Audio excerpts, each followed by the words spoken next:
chemistry students of class 11th. So today's topic is cause of deviation from ideal behavior, जिसको हम van der Waals equation भी कहते हैं. This is also called as Vanderwaal equation.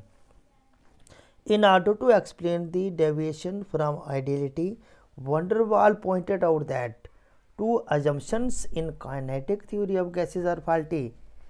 दो assumptions kinetic theory of gases के faulty हैं. Number 1, volume occupied by the gas molecule is negligible as in comparison to the total volume of the gas. Volume occupied by gas molecule, gas के molecule का अगर हम volume total plus करें उनको, हमारे पास 1 million molecule हैं, 1 million molecule का हम अगर वॉल्यूम इकट्ठा करें, that is negligible as compared to the total volume of the gas or total volume of the container. तो टोटल वॉल्यूम से मॉलिक्यूल्स का वॉल्यूम जो है दैट इज नेग्लिजिबल. एक पॉइंट जे इनका kinetic molecular theory of gases का faulty निकला. दूसरी बात जो इसने कही थी, the forces of attraction between the molecules are negligible. Forces of attraction, molecule के बीच में जो फोर्स ऑफ अट्रैक्शन है दैट इज़ नेग्लिजिबल, वो बिल्कुल नहीं होती है, नहीं के बराबर होती है. ये बात भी गलत निकली. फिर सुनिए, एक दो वॉल्यूम वाली जो उसने अजम्पशन बताया था वो फाल्टी निकला. दूसरा निकला फोर्स ऑफ अट्रैक्शन मॉलिक्यूल के बीच में नहीं होता है. ये बात बोली थी kinetic molecular theory of gases कहती थी. तो इसके 2 पॉइंट गलत निकले. इनके बेसिस पे बन गई van der Waal equation. But it has been seen that as the temperature decreases and pressure increases, total volume of the gas decreases. In such cases the volume of the molecule is not negligible. जब हमारा temperature कम होता है और pressure increase हो जाता है, the temperature decrease हो जाता है एंड प्रेशर इंक्रीज करें जब हम, तो total volume of the gas वो डिक्रीज हो जाएगा, total volume of the container decrease हो जाएगा. तो ऐसे केस में मॉलिक्यूल्स का वॉल्यूम को हम नेग्लिजिबल नहीं कर सकते, यानी कि मॉलिक्यूलर वॉल्यूम इज सिग्निफिकेंट होता है उस time. This proves invalidity of this postulate at low temperature and high pressure. इसलिए लो टेम्परेचर और हाई प्रेशर पर ये पोस्टुलेट काम नहीं करता है, ये पोस्टुलेट सही साबित नहीं होता है.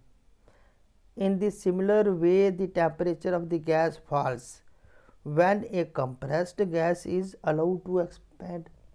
जब हम कोई कंप्रेस की हुई गैस को हम जब छोड़ते हैं उसको वो दूर दूर हो जाते हैं मॉलिक्यूल, तो टेम्परेचर उसका फॉल करता है. This fall in temperature is due to the fact that some work has to be done to overcome the attractive forces between molecules during expansion. इसका मीनिंग ये आता है वहाँ पे कोई काम किया गया जिससे वो मॉलिक्यूल दूर दूर आए, यानी कि वहाँ पे कुल मिलाकर हम कहें कि force of attraction between the molecule है. This means that there are some forces of attraction when molecules are close to one another at high pressure and low temperature पर. तो इसलिए एक साइंटिस्ट आया वंडरवाल, उसने नई equation they the van der Waals equation for real gases, जो कि real gases के लिए लगाई जाती है. तो करेक्शन फॉर डेविएशन टॉपिक बन गया हमारा. Topic is corrections for deviations, Vanderwaal's equation for real gases.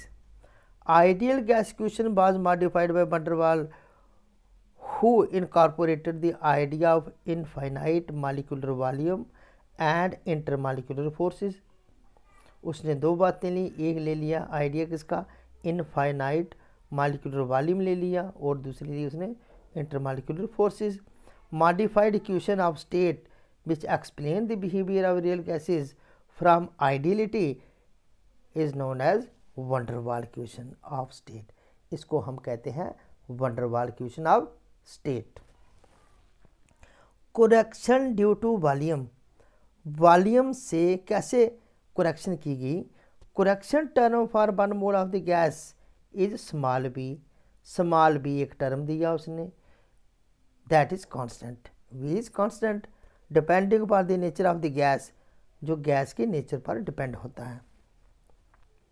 It is known as excluded volume और को वॉल्यूम, इस बी को हम कहते हैं एक्सक्लूडेड वॉल्यूम या फिर को वॉल्यूम बोला जाता है।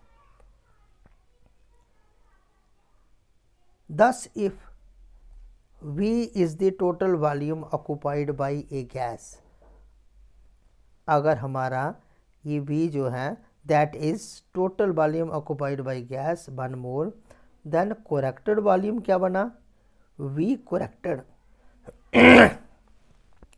टोटल वॉल्यूम में से हमने जो टर्म इसने रखा था स्मॉल बी, इसको माइनस कर देंगे, यानी कि V माइनस बी फॉर 1 मोल, 1 मोल के लिए वॉल्यूम में से को वॉल्यूम माइनस कर देंगे। For number of moles of gas, V corrected term हमारे पास बन गया V minus n b for number of moles of gas, for n moles of gas के लिए बन गया वी माइनस एन बी। तो ये एक टर्म हमारे पास आ जाता है। Next,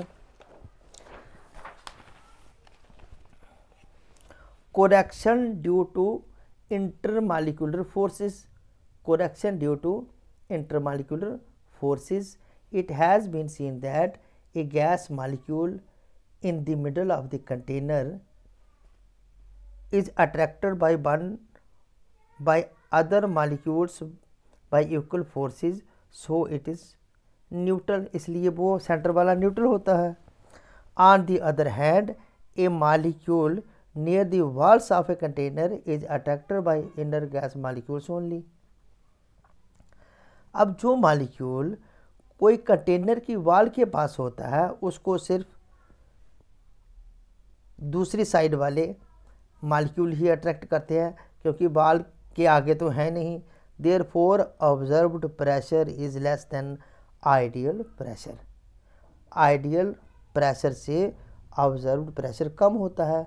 Consequently, some correction term should be added to the observed pressure in order to calculate ideal pressure। तो टर्म यहाँ पे ऐड करना पड़ेगा हमें। Hence, corrected pressure is given by P, P corrected is equal to P plus small p, capital P plus small p, P is pressure, where P is observed pressure and P is correction term, it is small p। The pressure term is equal to A over V square for 1 mole and AN square over V square for N moles। अब correction term हमारा यहाँ बन गया 1 mole के small a over V square, A is also constant, N mole के लिए AN square over V square for N moles। Substituting the corrected values of volume and pressure in ideal gas equation PV is equal to nRT, इसमें ही हमने this is general gas equation, this is general gas equation PV is equal to nRT, P अपनी जगह रहा। अब इस V की value हम यहाँ लगाएंगे जो है AN square over B square, अभी हमने निकाली। फिर N भी अपनी जगह पे रह गया, P में जो कुछ हमने ऐड कर दिया। अब टर्न आती है V वॉल्यूम, वॉल्यूम में से कुछ निकालना है, वॉल्यूम की जगह हम लिखेंगे V minus n b. Correction term V की जगह हम लिखेंगे V माइनस एन बी, क्योंकि P की जगह हमने ये लिख दिया। फॉर N मोल्स के लिए बन गई हमारे पास P plus A over V square, ये आ गई N मोल के लिए। ये वाली क्वेश्चन जो आ गई number of moles of gas के लिए, it is for number of moles of gas और this is for 1 mole of gas. है तो वही PV इक्वल टू RT, तो ये P की जगह हम ये सारी वैल्यू लिख देंगे, V की जगह हम ये वाली वैल्यू डाल देंगे इक्वल टू RT, जे आ गई हमारी 1 मोल के लिए। तो this equation is known as van der वाल इक्वेशन, इसको हम वंडर वाल इक्वेशन भी कहते हैं। तो इसके साथ साथ ही हम कर लेंगे आइडियल गैस और रियल गैस में क्या डिफरेंस होता है। Ideal gas obeys all gas laws under all condition of temperature and pressure. सारे गैस लॉ को जो गैस ओबे कर दे उसको हम कहेंगे आइडियल गैस। रियल गैस क्या होती है? Real gas obeys gas laws only at low pressure and high temperature. Low pressure पे और हाई टेम्परेचर पे ही रियल गैस सारे लॉज को ओबे करती है, नहीं तो नहीं करती।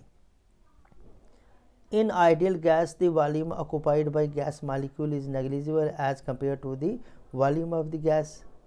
ये तो हमने अभी पढ़ा पीछे। In real gases volume occupied by gas molecule is not negligible as compare to the total volume of the gas.